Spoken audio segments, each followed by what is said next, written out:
Ask a question. Talk for just a second, if you would, about how the death of transgressive novels and how that relates to those sci-fi and horror novels of the 50s. You make reference to that in some interviews and stuff. And I was just curious, which authors might you be talking about? Well, transgressive fiction is sort of loosely defined as fiction in which characters misbehave and act badly, sort of commit crimes or pranks as a way of either feeling alive or sort of as political acts of civil disobedience.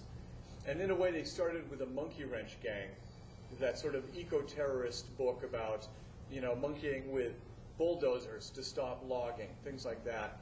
And then they came up through American Psycho with Bret Easton Ellis in all of those murders. And then they came through Train Spotting with all the heroin stuff. And then they came through Fight Club with all the pranking and all the sort of challenges that people use to build their own self-confidence. And they came all the way to September 11th, 2001, when irony didn't die, but transgressional fiction died. Because suddenly any kind of transgressional fiction that was sitting on any desk in New York, ready to be published, was suddenly pulled off the market. Because any eco-terrorism, political terrorism, societal pranking, anything like that, suddenly was just going to look like big blanket terrorism.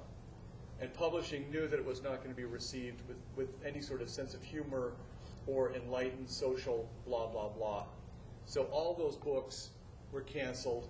And I know a lot of books that were supposed to come to market even this year that were involved hijacking and things like that that have been pulled and just will not be released because it's just not, it's felt like the Survivor movie that those books will not be received with any sort of sympathy or understanding. So transgressional fiction for the time being is dead in the water. But in a way, it's sort of good that it's dead in the water because you can only stand on a soapbox and rant for so long before you just turn into wallpaper. And maybe it's time that societal commentating or commenting has to be charming and seductive and really entertaining the way it had to be in the 1940s and the 50s during the whole Cold War communist witch hunt when George Orwell gave us sort of 1984 and we got science fiction, we got metaphorical fantasy that dealt with society in an entertaining sort of detached way. And horror is always creating a monster that stands for something that society can't talk out loud about. The Frankenstein monster was about the Industrial Revolution and how technology was really sort of running rampant and destroying people's lives.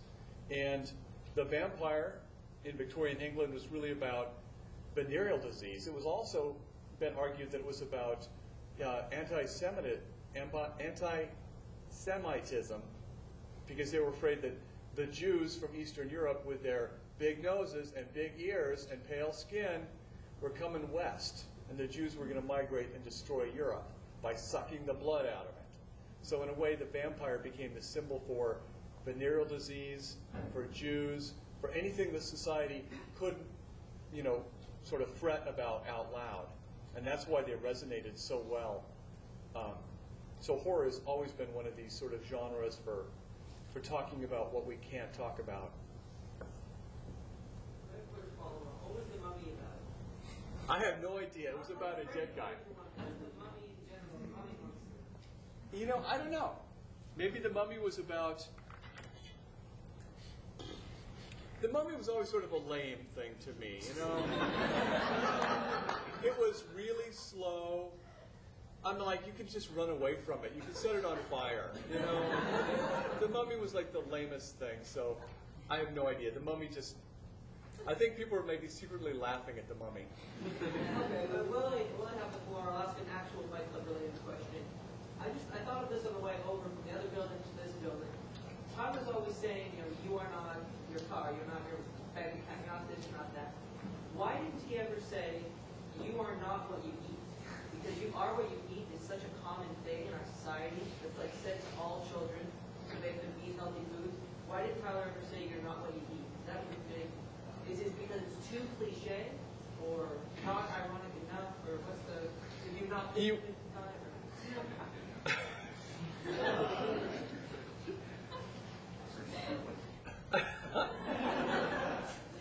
It's like the Mummy.